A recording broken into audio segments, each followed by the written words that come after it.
Amen. All right.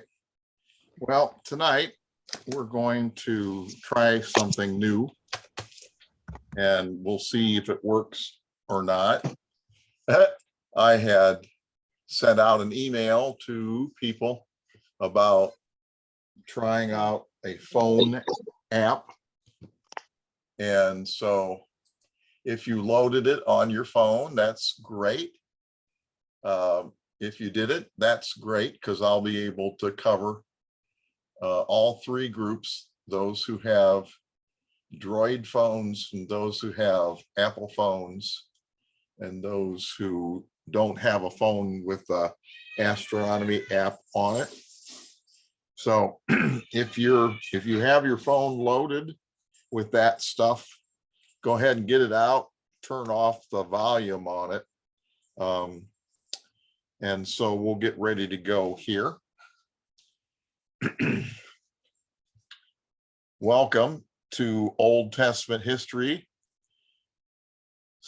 Chapter 2, Session 4, the Celestial Gospel, Part 3. In the last session, Renee Fretz showed us the proof for the existence of the Celestial Gospel. Tonight, in our continuing exposition of Chapter 2 of Old Testament History, covering the patriarchal administration, I'm going to teach you about the content of the Celestial Gospel. So this is Part 3. I've taught this subject before in some of my other classes, but I want this Old Testament history class to stand on its own. So I'm teaching it again. Also, Renee's teaching was so excellent. It begs this for a nail down. He probably could teach this subject better than me. So what I am teaching tonight can be supplemented from Renee Fretz's website, trigod.com, with the hyphen in between. Although I am more of a biblical researcher than a biblical astronomer, I've been preparing for teaching this material my whole life. My father was an amateur astronomer and naturalist. He had a television show in Toledo, Ohio for a decade about nature called Nature Trails. And he did some shows on astronomy. I even have a script of a TV show he did in the mid-1950s on the Star of Bethlehem. And I've carried on that particular research and published it on Kindle with my book, Happy Belated Birthday, Jesus. My father was known to break out into teaching about nature that he loved, just like I'm known to do about the Bible. One of the times he would do so about astronomy was at the evening campfires with Boy Scouts. This is where he taught me and the rest of the Boy Scouts in our troop how to survey the heavens. But tonight we're going to use a tool that the ancient prophets and astronomers never had, because we have smartphones. I will be using the Sky Eye free planetarian app for Android. For those with Apple phones, you can use the Starwalk 2 or Solarium or Skydive, although I'm not going to tell you the tips and tricks about Skydive and Solarium. I don't have an Apple phone. So those are free programs. There are other programs that are more advanced. And the way they work is they know if you're tilting your phone and what direction you're facing in. So then you just hold up your phone against the sky and look at your phone, and it'll display the stars in the sky that are behind your phone in the direction you're looking. And what's really cool is that it'll work day or night. It'll work inside your living room or outside, whether it's clear skies or cloudy. And it'll even show you the positions of the stars that are below the horizon, as if you're seeing through the earth like Superman's X-ray vision. So that's pretty good. We don't have the knowledge of the nighttime sky as much a part of our life and consciousness as ancient folks did. The sky was their calendar. They didn't have electrical lights to keep them inside and up late at night, and they didn't have the light pollution of the city lights to obscure the stars. So they spent more time gazing at the wonders of heaven than we do. I think that they would be flabbergasted to realize that most of us modern folks don't know much about the constellations that they knew so well. If we use these planetarium programs, we can recover some of that knowledge. I think that's something to encourage our kids to use if they have cell phones. But of course, now cell phone use by children is a family decision, can be a huge distraction in school. So you kids, if your parents say no, not till you're older, well, that's their decision. They love you and are protecting you. And believe me, I know the internet is a jungle. Would any parent let their kid out into the jungle? It's too dangerous. It's like playing in the street. So if you have a cell phone, consider it a privilege and don't abuse it. And don't be miffed if your parents supervise your cell phone use. That's part of their job. You'll realize that when you have your own kids. But you can still look over mom and dad's or big brother or big sister's shoulder at their phone. The programs also give star names and constellation names, as well as showing the horizon, the ecliptic and compass directions, plus the astronomical coordinates or sky position. Now, if you're outside listening to this and it's daytime, don't look or point your cell phone camera at the sun, okay? It's too bright, might damage your eyes or your camera. For those in the live teaching, I announced concerning this earlier in an email I sent out to everybody. And hopefully, if you were inclined, you've loaded one of these on your smartphones and tried them out a bit. For those of you on YouTube playback or DVD playback who have a smartphone, you can stop the recording in a moment and go to the app store on your cell phone and search for Sky Eye, Skeye. If you have an Android phone, or if you have an Apple phone, Star Walk 2. And if the Lord tarries and the people listening to this have even more advanced devices like augmented reality headsets or Dick Tracy's watch 3D holographic images or stuff we can't even imagine, well, go ahead and turn off recording now and get that going and then start the recording back up. But if you don't have a smartphone or don't want to use one right now, that's okay too. I'll make sure you can follow along. For those of you who have a smartphone, to save time and not cause confusion, just make sure you pay attention and follow my instructions so you don't get behind, all right? So put your right foot out, put your right foot in, do the hokey pokey and turn yourself around, all right? That's enough practice, but that's what it's about. That's what it's all about. So the next slide is, if you're in a house, if you're not using a smartphone, what I want you to do is imagine the room that you are in has all the stars of the universe painted on the walls and ceiling. So on the YouTube, on the Zoom video, you see this cube. Imagine you're inside that, all right?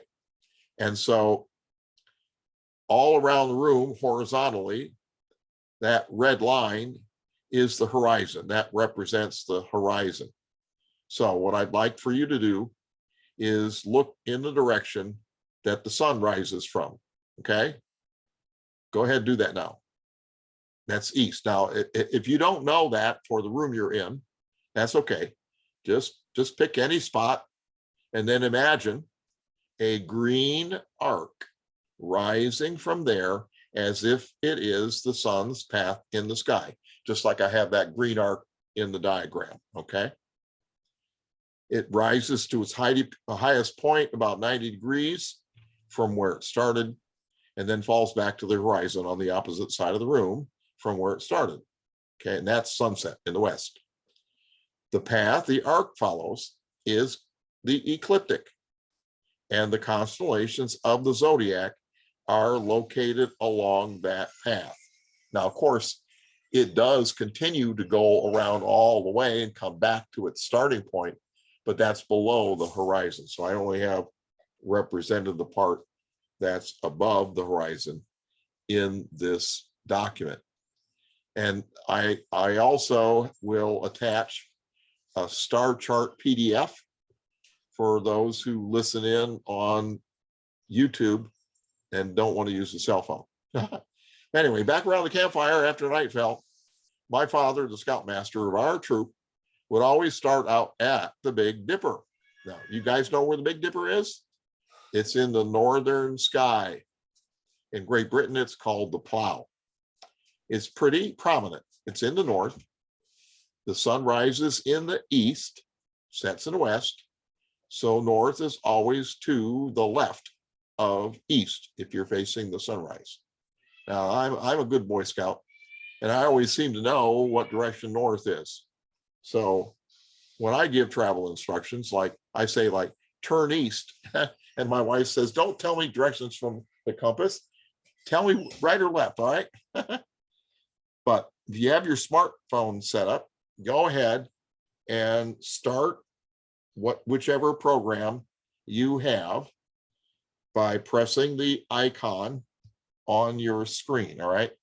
If you have Sky Eye, then what happens, you press the Sky Map button at the top. And if you have Star Walk for Apple, you select Sky Live. Now it's going to bug you with a couple screens. You close the first screen by tapping on the arrow in the upper corner. If an advertisement comes up, just X out of it with the X. Okay, so that you can move, and it's supposed to move when you move. Now, if the sky does not move when you move, and you have Sky Eye, you tap the, where is it here? There we go. You tap the compass in the upper corner. Okay. And so you should see a star chart in the direction that you're looking. And then if you tilt the phone up or down, the view will change accordingly. So now, if not, for Sky Eye, you press the less than symbol in the lower right, and then Sky Map again. For Star Walk, you press the menu in the lower right, and then Sky Live, and then you get rid of that first screen that comes up with the less than symbol in the upper left. Okay, and then if it doesn't still move when you move, you press the compass in the upper left. Now, if you get behind with your phone, don't worry, we're recording. Now, if I were teaching this in live and I could see you, I would stop and let you catch back up. But if you still can't get it to work, don't get frustrated. I got the star charts as a backup, all right? So if everything's working on your phone, if you look straight ahead and hold the phone in front of your face, you should see a horizontal line representing the horizon, right? Now, go ahead and turn like you're looking in the direction of where the sun rises, and you hold the phone up in front of you as you turn, and then follow the horizon around, and then you'll see a line rising, and that's the ecliptic. That's the ecliptic. You see that? So I want you to remember which way east is, all right? Now, if you follow that line, that is the ecliptic, up into the sky and hold your phone in front of you, it'll make an arc. And then along there, you'll see the names of the constellations of the zodiac. That's pretty cool. So now if we were around the campfire right now, my father and my dad was teaching, he would have us all face north and look for the Big Dipper. Ursa Major is his official name. And then Dad would show us how to follow imaginary lines from the stars of the Big Dipper over to other stellar features, stars or constellations. And then we would bounce around all the sky like that. So I want you to hold your cell phones and find the horizon line, again, by tilting them up and down. And then I want you to turn till the horizon line says north. Okay. Turn till it says north.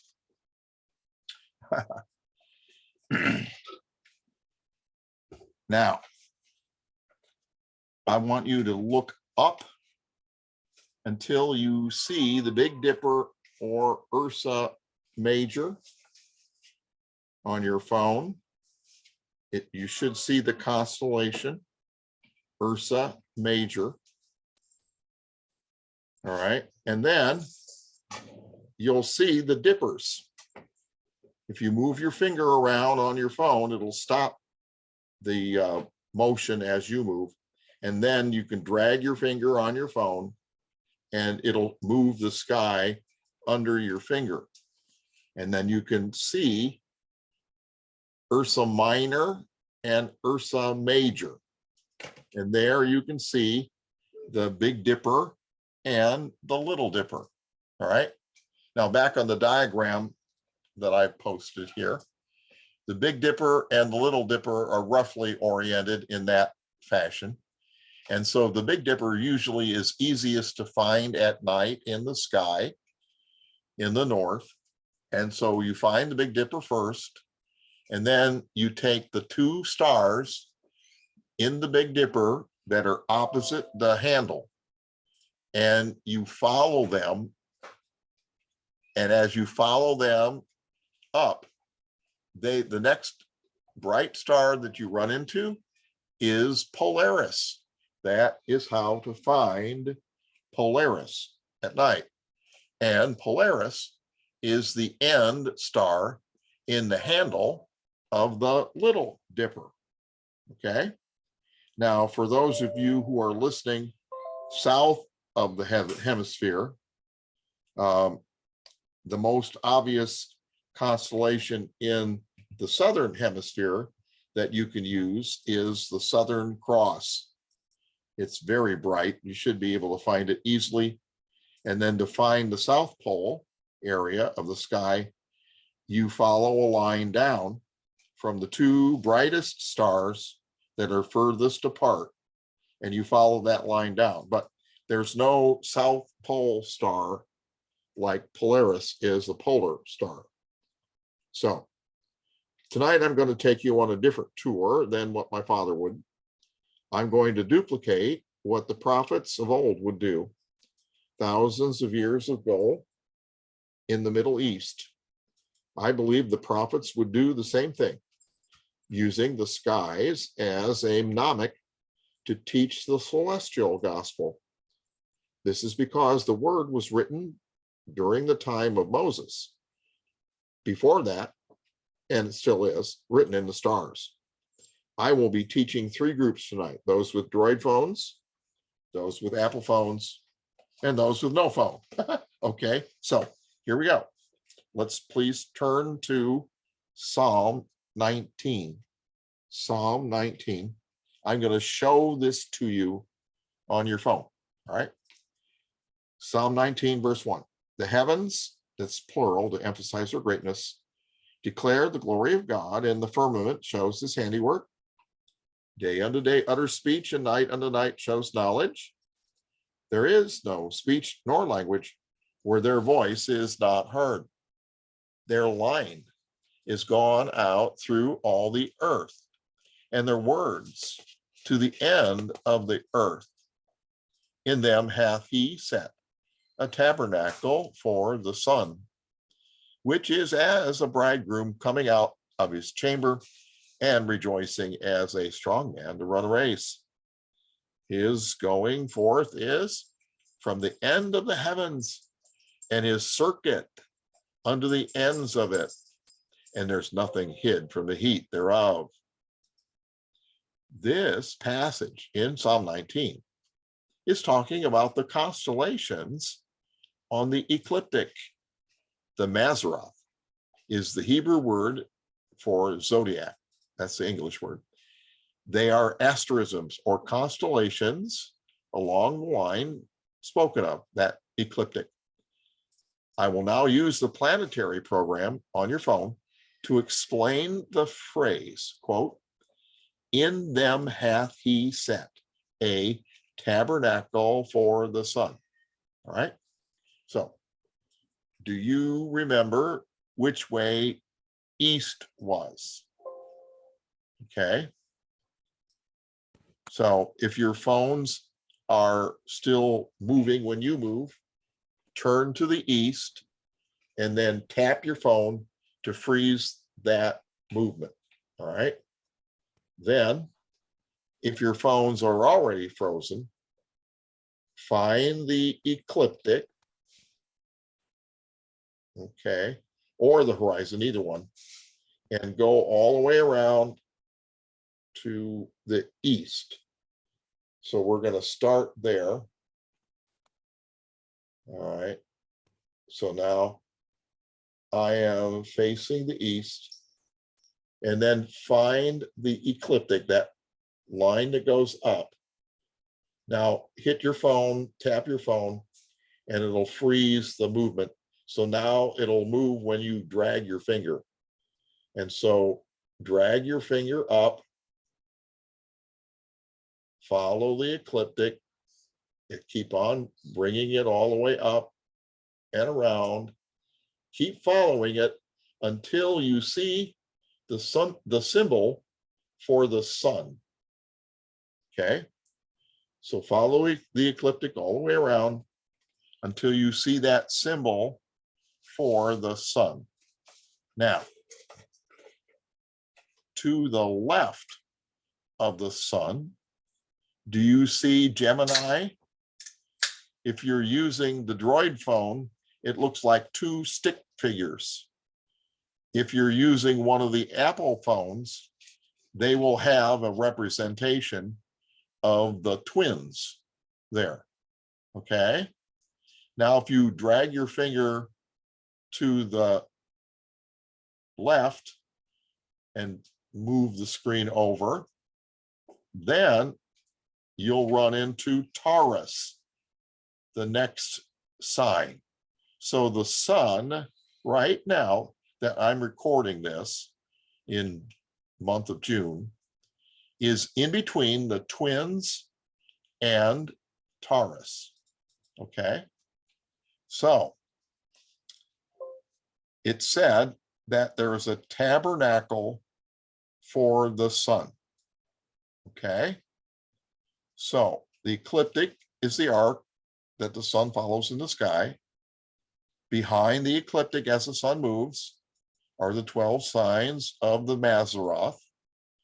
And as the days and nights pass, and we on the earth circle the sun appears to move within the confines of those 12 signs. So like I said, it's temporarily now halfway between Gemini and Taurus. And round she goes to eventually circle back a year later. Now, a tabernacle is a tent. It's a temporary structure that can be moved. So those constellations along the line, along the circuit, are a tent for the sun, a temporary dwelling place. You see how that fits? Isn't that interesting? And Psalm 19 says that they have speech, voice, and words. Well, what's that? The individual star names. We only know a portion of those names. The rest are forgotten to time. But The ancient star names we do know that were collated by Rawlinson still tell the story of redemption. This depiction, as Psalm 19 goes on to say, is as vivacious as a bridegroom coming out of his chamber and as brash as a strong man showboating about to run a race. We can now understand this passage better, having seen it. Isn't that interesting? Today, the zodiac has been taken over by astrologers and has been kidnapped for an entirely different purpose than its original design. We know the signs as Aries, Taurus, Gemini, Cancer, Leo, Virgo, Libra, Scorpio, Sagittarius, Capricorn, Aquarius, and Pisces. But here's something fascinating. The Egyptian zodiac, the Babylonian zodiac, and the Chinese zodiac all have 12 signs, and they are all the same. What does that tell you? That there was a common ancestor before them. The common ancestor is what God told the prophets, because Jewish tradition says that Seth was an astronomer. So was Noah. So was Abraham.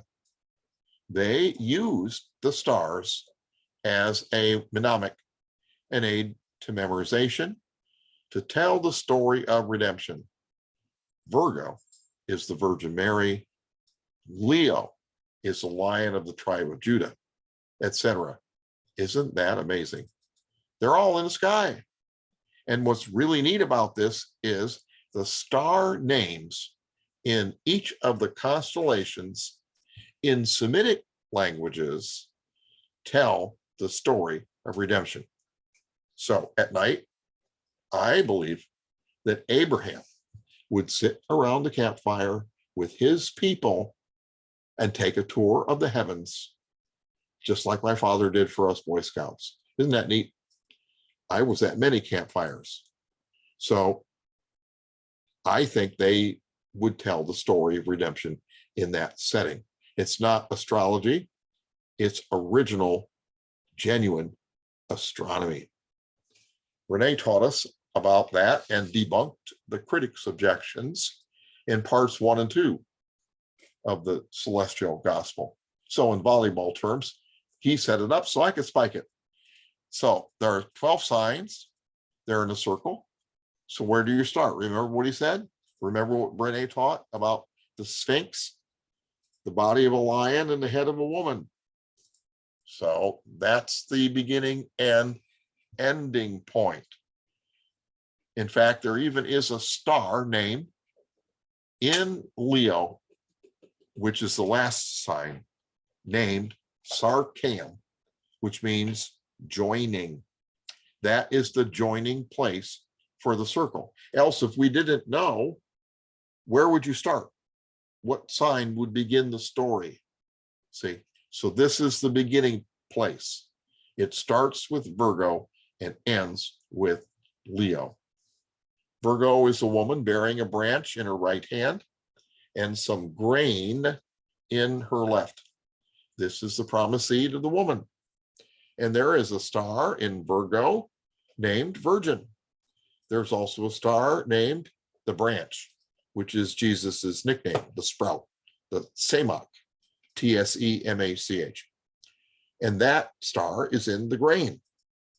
There are other star names that have to do with that. Now, when they looked at the stars back then, they would imagine the representation of a person in Virgo. But why would they call it a woman and not a man? Because the story of redemption, prophecy, and the star names talk about a woman. So now I'm going to show you what a decan is. All right, D-E-C-A-N. There are 360 degrees in a circle, right? And there are 12 constellations. So that's easy peasy mental arithmetic, right? 360 divided by 12, that's the same as taking the 0 out, and the remaining 36 divided by 12 is 3, and you put the 0 back in. So that makes 30, all right? So 360 degrees divided by 12 is 30 degrees, approximately the space occupied by each of the 12 signs. Each of the 12 constellations has 3 other constellations along with it within that 30-degree span that help tell us it's part of the story of redemption. So 30 divided by 3 is 10. Now, I initially thought a decan meant 10 degrees because deca is 10 in Greek. But I don't think Renee uses it like that. And Zeiss corrected me in his book. Each of the attending 3 lesser constellations is a decan. And here's a quote from Zeiss, his book, The Gospel in the Stars, page 45. He says, but these 12 great signs do not stand alone. Each one of them has conjoined with it, either on the north or the south side of the zodiacal belt, 3 other conspicuous constellations called decans. From the Semitic, dek, D-E-K, part or piece. So it's not from the Greek, it's from the Semitic. All right. Let me put my picture back up here.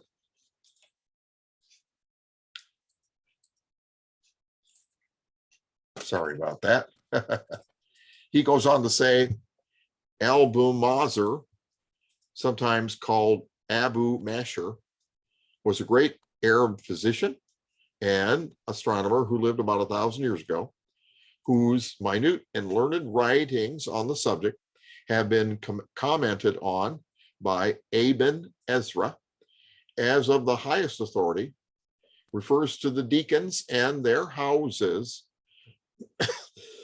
That's the tabernacles of the sun, according to the Persians, Babylonians, and Egyptians. And he says, here follow the decans, D-E-C-A-N-S, which the Arabs in their language call faces. They are 3 to each sign of the way. That is the name of the Mazzaroth also. And he says that the Indians also had these decans to each sign, the Indians from India.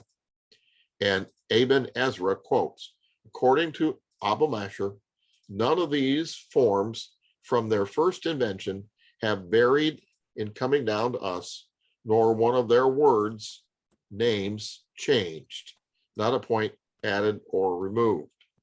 Now, some of them did change later, which I'm going to show, but at his time, they hadn't changed yet. So the first decan of Virgo is called Coma, C-O-M-A. Coma is the desired one. It is a woman with a child, and he's called the desired of all nations. The next decan is the Centaur, that's half man and half horse, and he's holding a spear and he's piercing a victim. The victim is the decan in another house. We'll get there later. Then finally is Butes.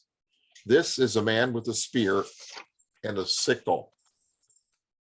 On the star chart on page 2 that I gave everyone, if you want to look at the star chart on page 2, to the right of Virgo is Coma, and it's holding up a child, and above it is Butes.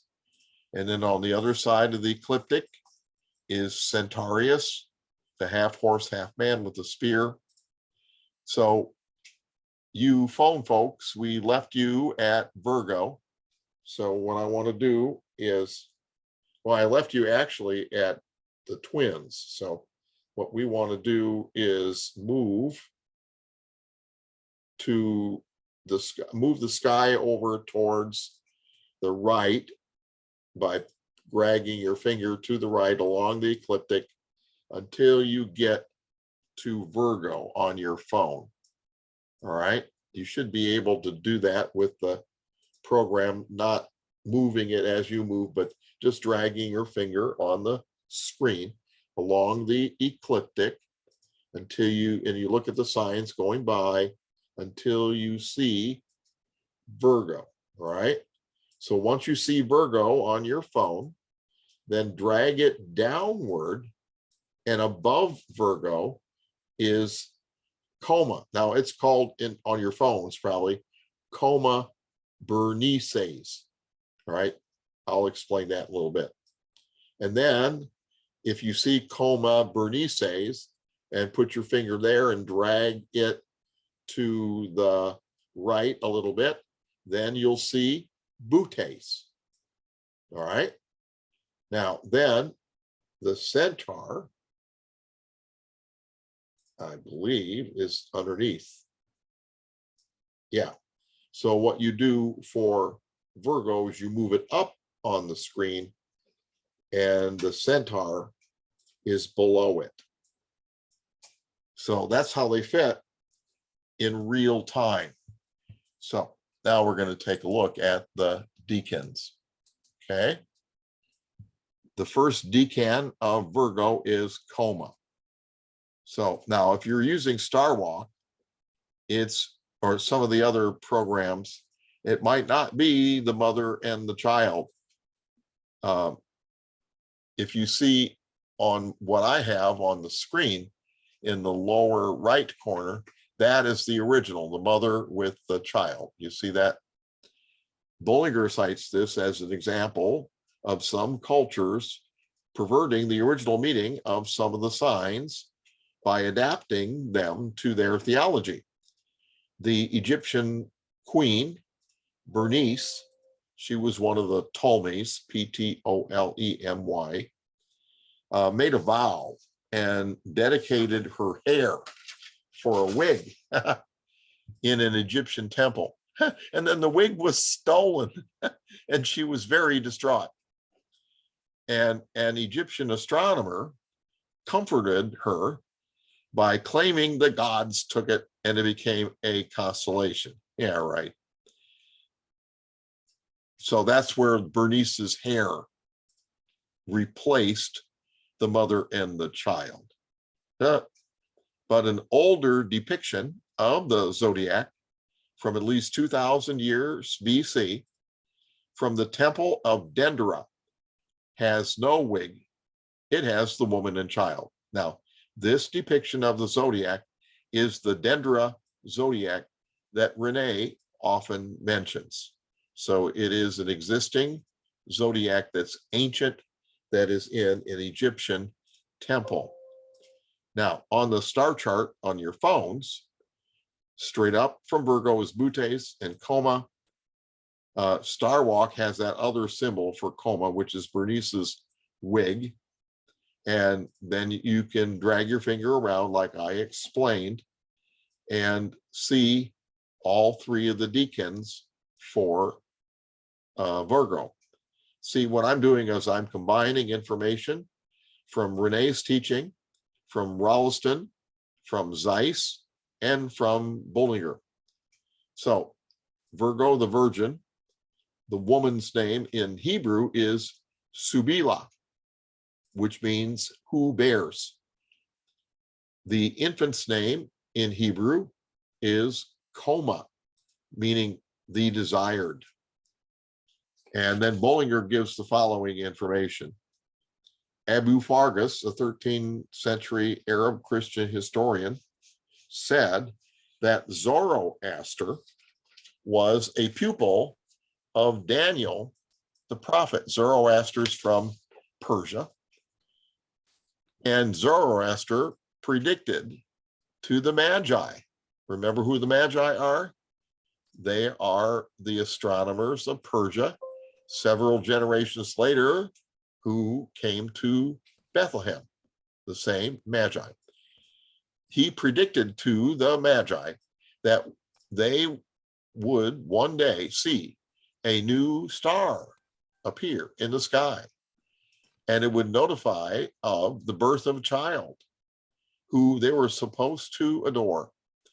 It is further stated in the Zend Avesta, Zendavesta. That is like the Bible for Zoroastrianism. Zoroastrianism is a monotheistic religion from Iran area. And so in that Zend Avesta, the Zoroastrian Bible, it says that this new star was to appear in the sign of the Virgin. Rene Fretz on his website, trygod.com, if you go to biblical studies, and then after that, biblical astronomy of the birth of Christ, and after that, Daniel and the Magi, he has the following information about coma. He says, Ignatius, one of the church fathers and the bishop of Antioch, in about 69 AD, records, quote, at the appearance of the Lord, a star shone forth, brighter than all other stars. If we are careful to not confuse this reference with the planet Jupiter, we can deduce that this was a supernova, and it was still visible almost 200 years after it was first seen as the celestial marker of the general time frame of Jesus's birth. Joseph Seiss, on page 432 of his book, The Gospel in the Stars, has some valuable information about this same supernova. Ignatius says, it sparkled brilliantly above all stars. The same continued in the sky during the whole period of Christ's lifetime and for a time thereafter. Hipparchus, who was 125 years before Christ, saw it as a new star. So that is when the supernova first started, about 125 BC, and was led by it, Hipparchus was, to draw up his catalog of stars.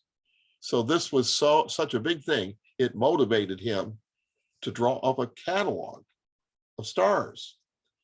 Ptolemy, Ptolemy, one of the kings of Egypt, who also was an astronomer, about 150 years after Christ, refers to it, the same star, as having been observed by Hipparchus, but having become so faint as hardly to be any longer discernible. So there was a supernova that was very bright at first and burned for almost 200 years. And guess where it was? In the head of the child in coma. That wonderful? Rene Fretz, in his illuminating work on the Star of Bethlehem on the Trigod website, calls this the quote unquote general sign of the time of Christ's birth. So it gives the general time span. Then he says the specific sign, quote unquote, is the conjunctions that we know about in 3 and 2 BC. And that comes from the 1980 book by Dr. Ernest Martin, The Birth of Christ Recalculated. And that was the astronomical basis for the book, The Promised Seed, that we know of. And also my Kindle book, Happy Belated Birthday, Jesus, that I wrote in 2012. That's when I updated my father's work on the subject from his TV show and added the information about Revelation 12, 3 and 4. That stunning fulfillment of prophecy with the star in the head of coma are more astronomical proofs for the existence of God and his son, Jesus Christ, and the truth of the Bible. So, hallelujah, Sakatuya. Now, let's move on to Butes. You can follow me on the phones or the PDF. The name Butes comes from a Hebrew word bo, to come. I thought Bo knew, but no, anyway. The ancient name probably was Arcturus, which means he comes. The brightest star, Arcturus, is in the left knee. It was one of the bright stars my father would always point out to us Boy Scouts. He told us that it is yellow colored. And sure enough, if you look at it long enough, you will see it twinkles yellow. The star in the head of the spear is Alcatorops, which means treading underfoot. Rollison lists other star names. Meroc at his waist means coming forth as an arrow. Mizar or Izar means garter or preserver. Murga, he who bruises. So all these star names were aids to memory to tell the story that was depicted by this figure. Isn't that interesting? This is the child grown up, the desired of all nations, who is coming. Because just like the Messiah is the subject in every book of the Bible, he is the subject in the stars. Finally, there is the Centaur. The Semitic triliteral root for that word is BZH, Beth Zion He. Beza in Hebrew means the despised. Another Hebrew name is Ameth, sin offering. The fact that the constellation is half horse and half man is brought out by the star name Tolimon in the horse's foot, which means heretofore and hereafter. So there are two comings of the Redeemer.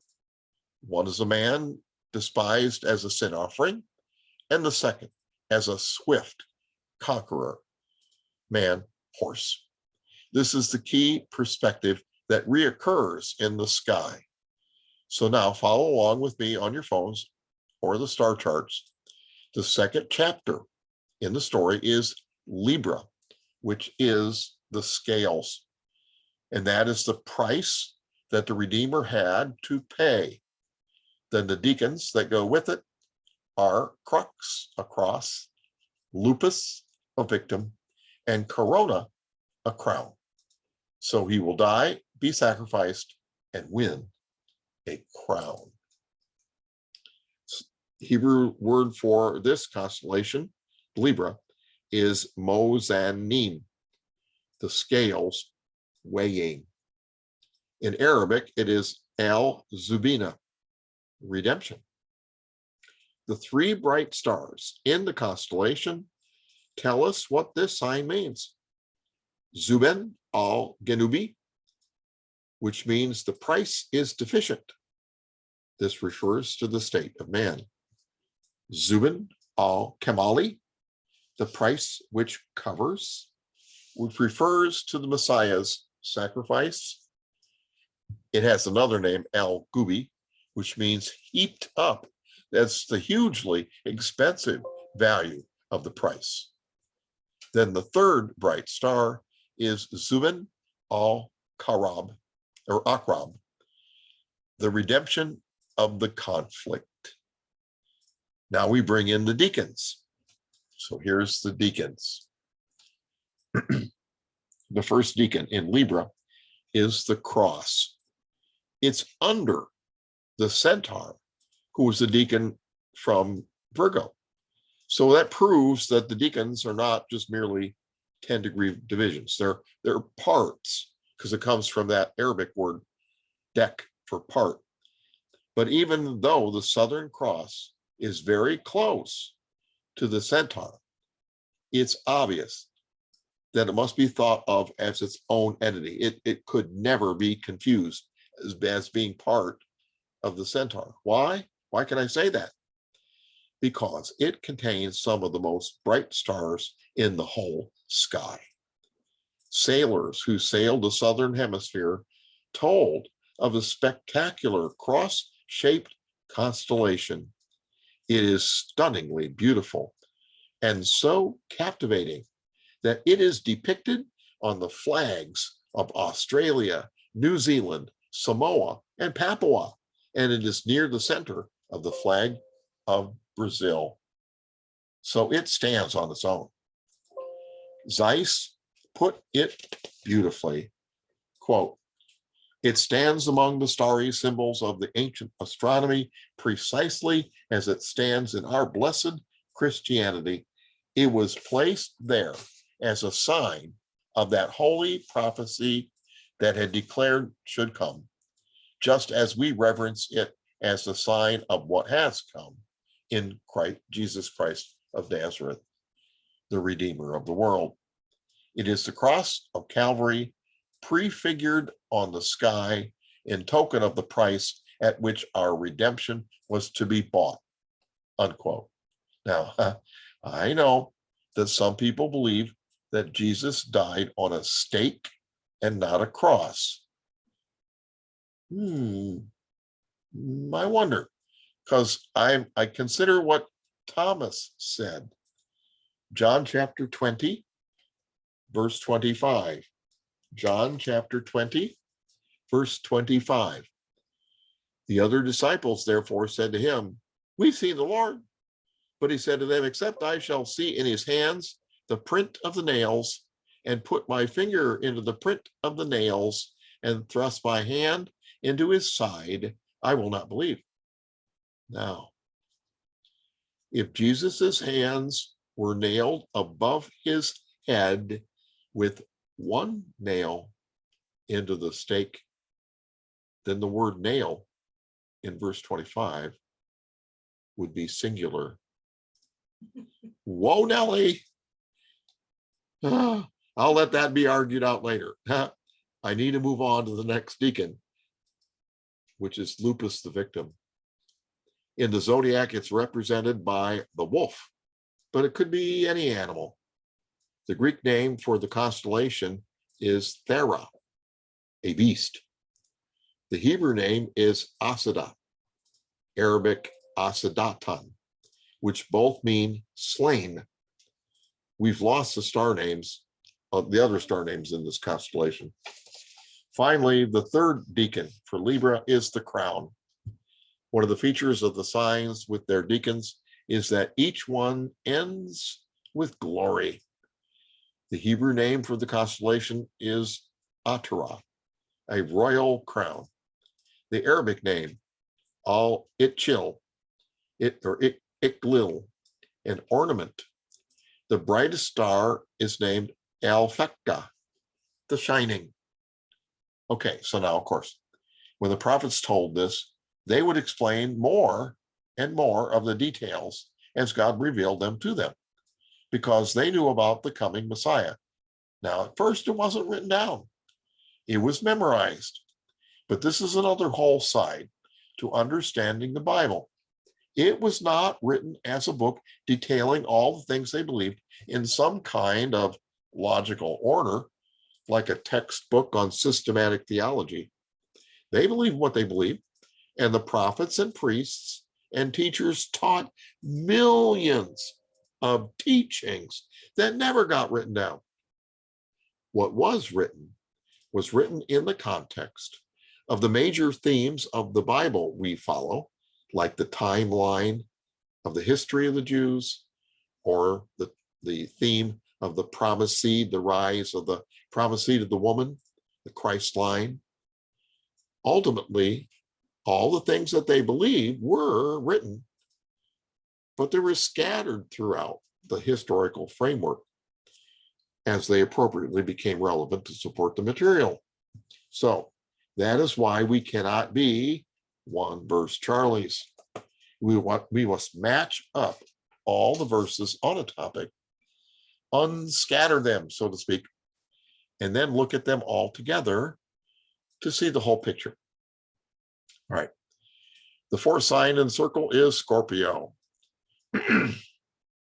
Scorpio is the scorpion, but it's being trodden underfoot by one of the constellations in its deacons, which is Ophiuchus, which is a man grasping a serpent, struggling with the enemy, but also at the same time being wounded.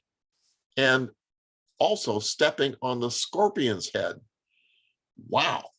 So this is depicting a titanic struggle in the heavens between good and evil. Then Hercules is another one of the deacons. We believe that some of these constellations got renamed. For example, Hercules is from Greek theology. The Greeks looked up and imagined something different. Another example is NASA changing some of the constellations into weird stuff, common everyday things, because they didn't know the story of redemption.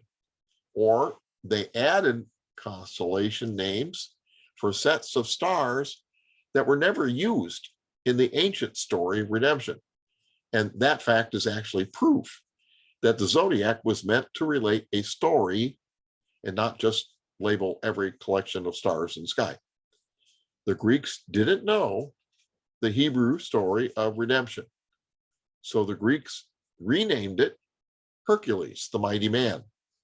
He kneeled on one knee as if he's wounded, but he's holding aloft the head, the severed head of the one he has conquered. So here is Scorpio. You can follow along with your phones and charts. Drag your finger along the ecliptic over to Scorpio and up and down to see the decans. All right.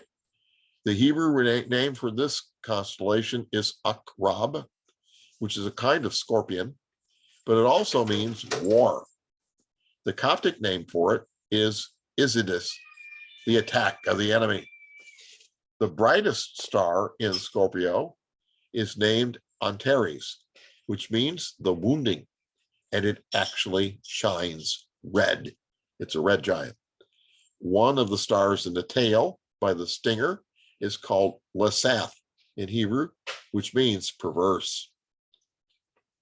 Now, here's the deacon that goes with it. On the bottom here, the first and the second deacons of Scorpio are intertwined in battle. The first one is the serpent, and he's attacking a champion. The serpent's name in Hebrew is the accursed. The Arabs called it the reptile. The star by the loop near the serpent's head is called Chelbalari, means enfolding.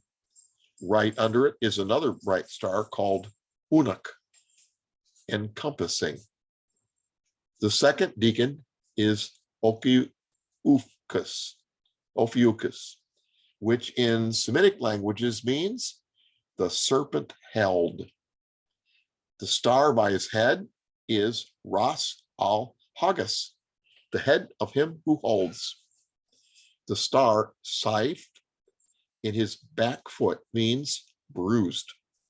His front foot is on the head of the scorpion, crushing it. So I believe one of the stars in the leg is named Triophas, treading underfoot. Other stars not labeled, but we know the names of, are Carnebus, the wounding, Meg Os, contending. This is from Rolliston. All of these names describe a struggle, desperate struggle, upon which all of eternity depends. Now we're ready for the final deacon, which portrays the outcome of the struggle. Over top of Ophiuchus is Hercules, who holds the head of the slain serpent. Ta-da! There you see it on the top. The Arabic name for this constellation is Al-Gisgale, the strong man. Hercules is kneeling as if his back heel is injured, like it says he will bruise his heel. But his front foot is on another serpent's head, which is Draco, part of a different sign we've not gotten to yet. Wow, see how these are all intertwined. Boy, that is as brash as a strong man ready to run a race. The star names here are in his head, Ras al-Gethi, head of him who bruises. The second bright star in the constellation, labeled with a beta in his armpit, is Corniforus, which means man extra dry. No, the branch kneeling. The star in his elbow is Marsic, the wounding. So the star names are actually telling us a story of redemption that fits with the pictures. Isn't that amazing? Now we're ready to go to the next sign. Sagittarius, the archer, the Redeemer's triumph. He is the bowman, and he's shooting the arrow, the conqueror, going forth, conquering and to conquer, as when Jesus Christ comes back in Revelation 19. Also part of this, the deacons are the harp. Lyra is one of the deacons. It's praise for the conqueror. Ara is the altar of fire that is prepared to burn up the enemy. And Draco is the dragon that's been cast down. Here is Sagittarius. You please follow on your phones or chart the constellation and star names and deacons here as follows. The name of the constellation in Hebrew and Aramaic is Kesith, which means archer. In Arabic, it is al-Kaus, the arrow. The bow is prominent in this constellation, being formed with very bright stars.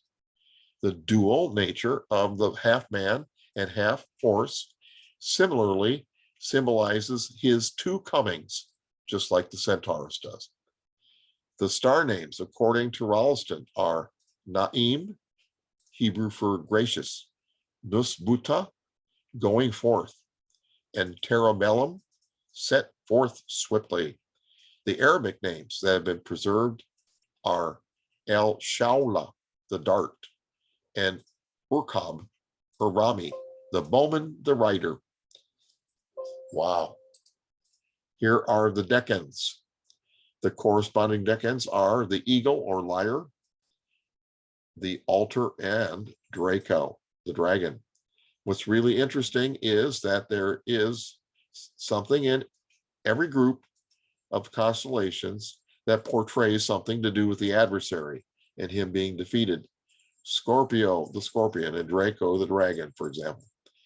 Many of the stars in those constellations depicting the adversary are variable stars. They get brighter and dimmer and brighter and dimmer and brighter and dimmer in a cycle.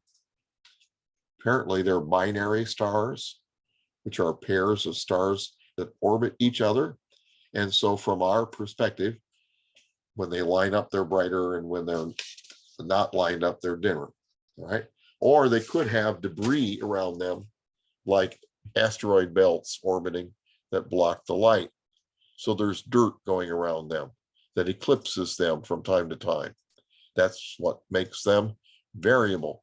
But that's amazing that they're variable, because the adversary is like that, untrustworthy, variable. Wow. In the harp, the first decan, Lyra is its name, we find the star Vega. Vega is the second brightest star in the northern hemisphere. It is white hot. And it's appropriate for the degree of praise that the hero is worthy of. Vega means he shall be exalted. Another star in the lyre is Shelyuk, the eagle, and Solophat, springing up. So the praise springs up like an eagle. The second deacon is the altar, and it's upside down to light the fire of hell. In Arabic, its name is Al-Magamra, which is completing or finishing. This depicts the end of the enemy. Then the third deacon is the ominous Draco. Hercules has his foot on his head. Its brightest star is named Thuban, which means the subtle. Now, this is interesting. One of those movements of the earth that Renee explained to us is called precession. This is something that affects the earth's axis. Remember, he was talking about that. All of us have played with a top when we were kids, haven't we? The ones we usually owned had a little plunger in the top that was the shape of a screw. So you pushed it down and it would cause the top to spin. Then we'd let go and watch it move smoothly as it spun. But now, as it slowed down, remember, it would start to wobble on its axis. So its axis of rotation started to move out of the vertical as it slowed down, and the axis would move in a circle. Remember that wobble? Okay. It would still be spinning, but it was wobbling, and the wobble would describe a circle. Well, that is what is happening with the earth. The wobble is called precession. One wobble, one complete circle, takes 26,000 years.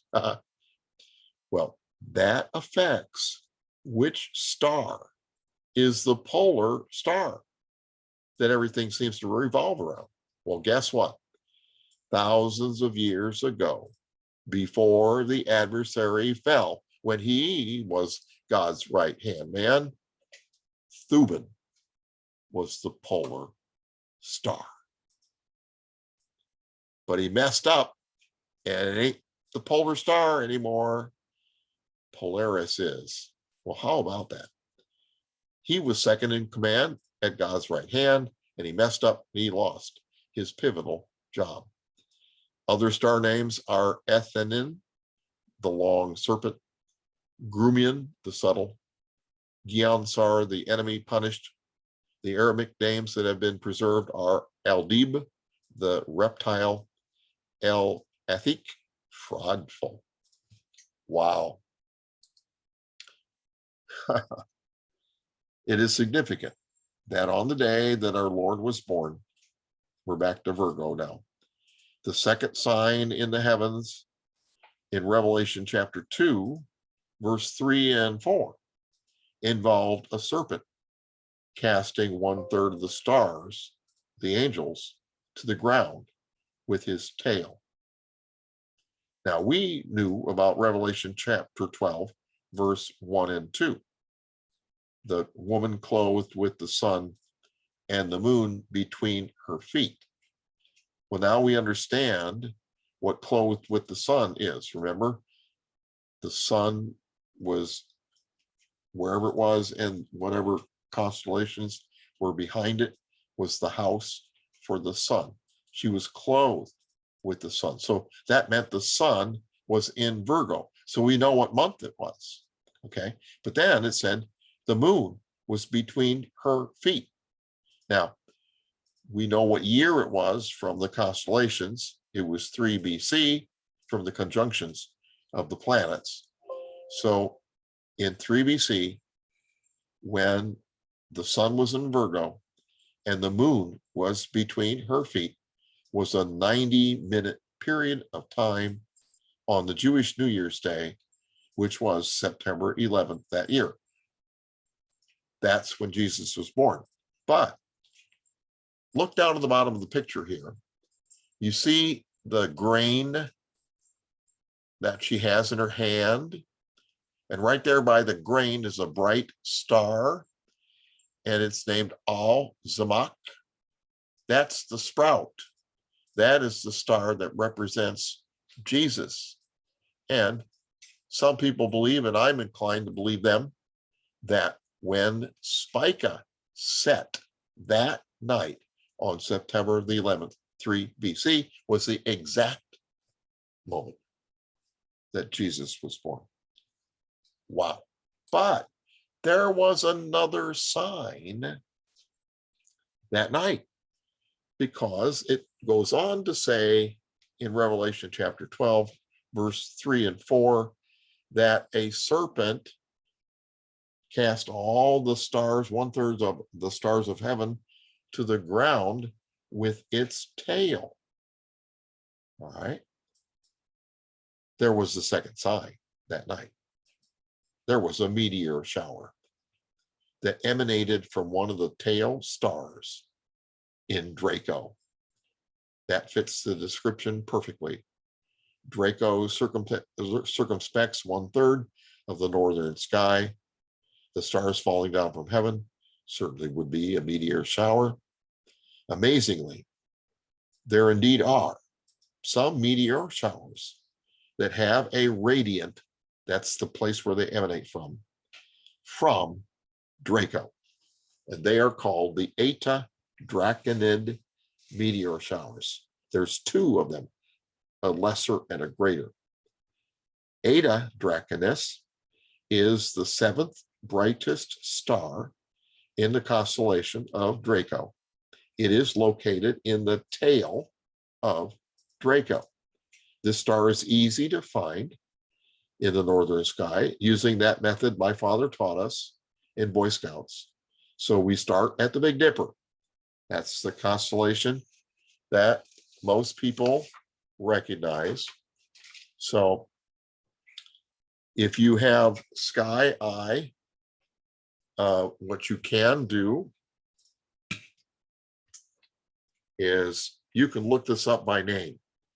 And same thing on some of these other programs. You can look them up by name. I don't know how to do it with the Apple-based programs, but you can look at the manual for your phone program and see how to do it. But I'm going to tell you how to do it in Sky Eye.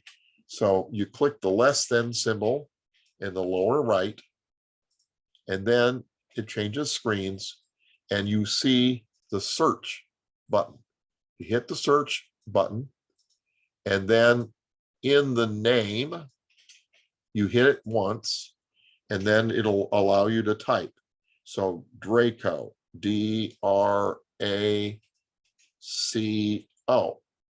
And then it'll search for it, and then you see the matches down below, and one of them is Draco. So I'm going to tap on Draco, and now what it's going to do, it's going to help me search for Draco. So I'm going to see a red circle with an arrow on it. So if I move my finger and make the circle go in the direction of the arrow, one finger drag, another finger drag, another finger drag, and it starts to turn green. It started red, it's going to start to turn green. So I keep moving in the direction, and when I get to Draco, the circle gets total green. Then the arrow goes away. So now I am at Draco. Now, what I'm going to do is I'm going to pinch my fingers to make things a little smaller so I can see more on the screen. All right. So now I can see more on the screen. And guess what's close to Draco? Ursa Minor, the Little Dipper. Now, for those of you who don't have a phone, you look at the chart that I've got up here. Do you see the Ursa Minor? It's a bear, but it has a tail on it. Huh.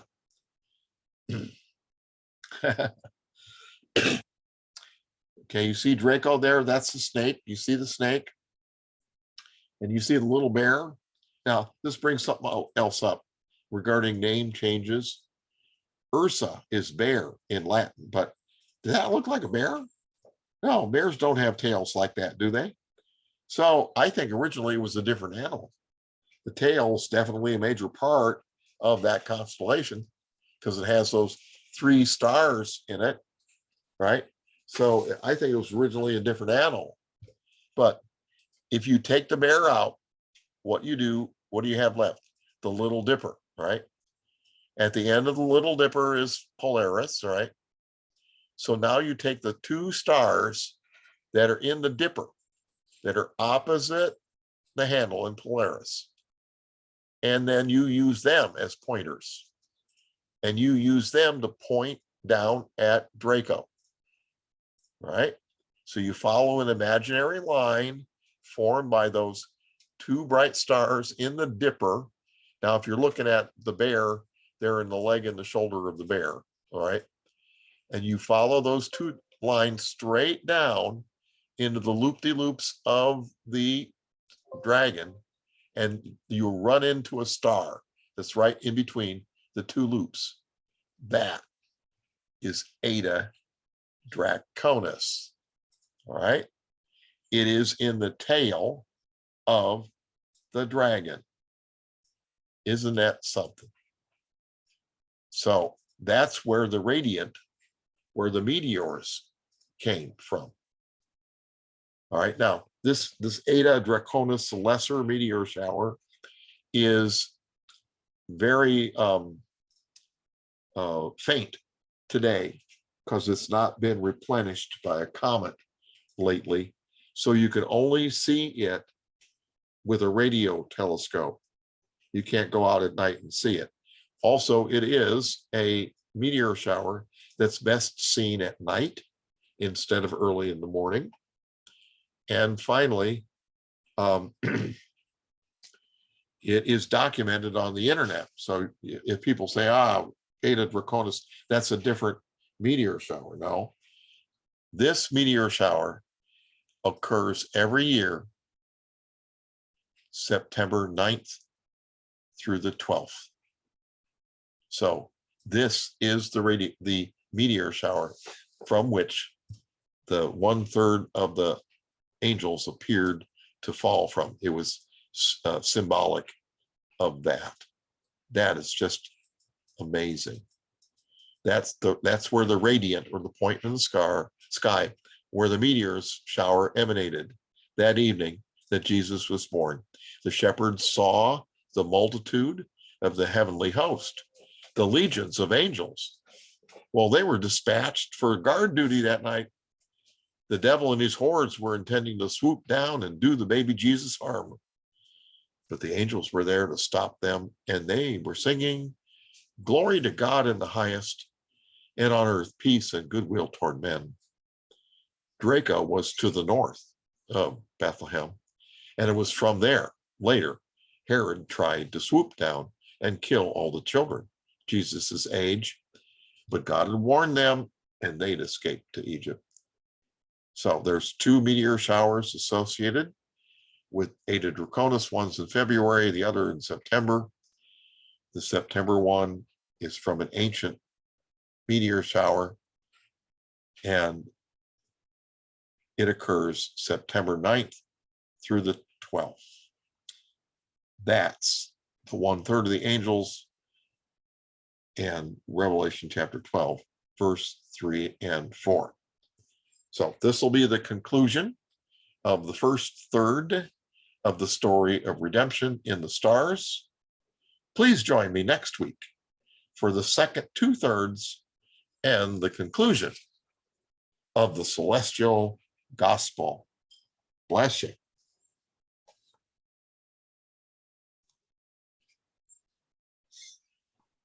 Woo! Super fun, John. Thank you so much. You're welcome. My neck hurts. Everything was straight up. Looking at my phone app that you suggested. Isn't that neat though? Did you see it? Yes, it is.